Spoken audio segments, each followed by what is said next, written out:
Lagay ng ekonomiya, kalakalan, negosyo at iba pa. Atin ang alamin dito sa Ang Pilipinas Ngayon.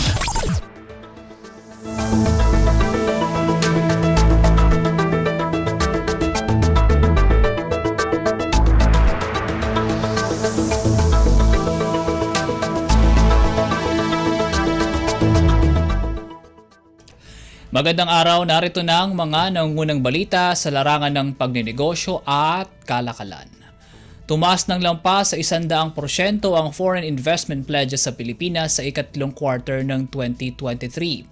Base sa inilabas na datos ng Philippine Statistics Authority o PSA, umakyat sa 27.3 bilyong piso ang investment pledges sa nabanggit na panahon, nasa 110.3% mas mataas kumpara sa lampas 13 bilyong piso noong nakaraang taon. Ayon sa PSA, karamihan sa mga pangakong pamumuhunan ay nagmula sa Investment Promotion Agencies o IPAs gaya ng Board of Investments, Clark Development Corporation, Philippine Economic Zone Authority at Subic Bay Metropolitan Authority. Nanguna naman ang Singapore sa mga bansang may pinakamataas na investment commitment sa Pilipinas mula sa pledge nito na lampas 13 bilyong piso, sinundan ng Taiwan na may 3.63 bilyong piso at United Kingdom na may humigit 3 bilyong piso. Pagdating naman sa mga sektor, nanguna naman ang manufacturing na may nakuhang 16.43 bilyong pisong pledge. Sinundan naman ito ng administrative and support services na may nakamit na 4.28 bilyong piso habang nasa 4.22 bilyong piso ang commitment ang nakuha ng real estate. Sa mga rehiyon, nanguna ang Calabarzon sa may pinakamalaking bahagi na nakuha sa investment pledges na sinundan ng Central Luzon at Central Visayas. Samantala, sa kabila ng pagtaas ng foreign investment pledges, nakapagtala lamang ng 83.50 bilyong piso ang kabuuang naaprobahang pamumuhunan ng foreign at Filipino nationals sa nasabing quarter, 47.60% mas mababa kumpara sa 150.38 bilyong pisong naitala sa kaparehong panahon ng 2022. Ang mga naaprobahang investments ay inaasahang makalilika ng lampas 22,500 mga trabaho sa bansa. Lagay ng ekonomiya, kalakalan, negosyo at iba pa. Atin ang alamin dito sa Ang Pilipinas Ngayon.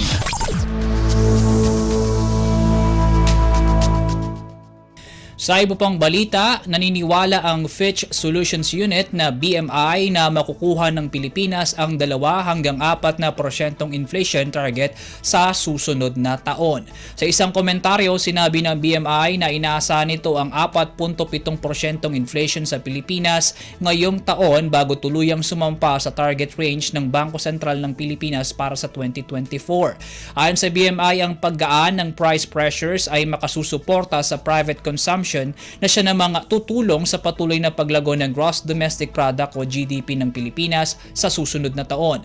Bukod sa tansyang pagbaba ng inflation sa Pinas, isa rin sa nakikita ng BMI ang paglago ng GDP nito sa 6.2% sa 2024, mas mataas kumpara sa bagong rebisang 5.7% projection nito ngayong taon.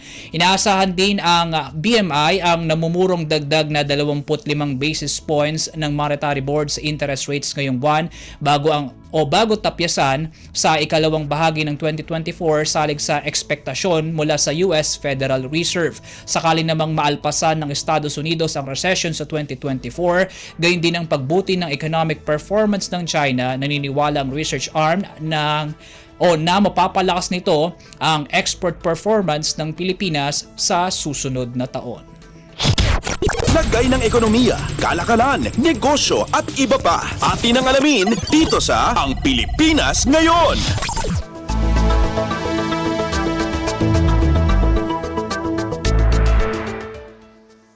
Inaprobahan O inaprubahan ng Asian Development Bank o ADB ang 400 milyong dolyar na loan para sa Pilipinas sa layong matulungan ito sa pagkamit ng medium-term fiscal strategy at mapondohan ang post-pandemic economic recovery. Sa isang pahayag, sinabi ng ADB na ang Domestic Resource Mobilization o DRM program sa Program 1 ito ay tutulong sa Pilipinas na ma-address ang discrepancies sa tax policy frameworks para mapalakas ang tax compliance, mabawasan ang pag-iwas sa pagbabayad ng buwis at mapalago ang kita mula sa mga aktibidad at serbisyo na may malaking impact sa kalikasan at kontribusyon sa climate change.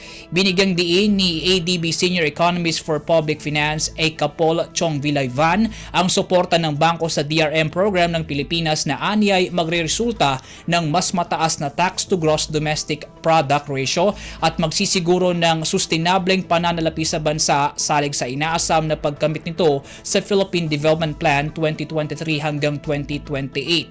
Sa ilalim ng DRM program, isinusulong ng Pilipinas ang Digital Transformation Initiative sa Bureau of Internal Revenue upang mamodernisa ang key services nito kabilang ang online tax registration, return filing at payment. Ayon sa ADB, ang proyekto ay inaasahang magpapataas sa ratio ng actual tax revenue patungong tax potential mula sa 75% noong 2020 patungong 85% sa 2026. Lagay ng ekonomiya, kalakalan, negosyo at iba pa. Atin ang alamin dito sa Ang Pilipinas Ngayon.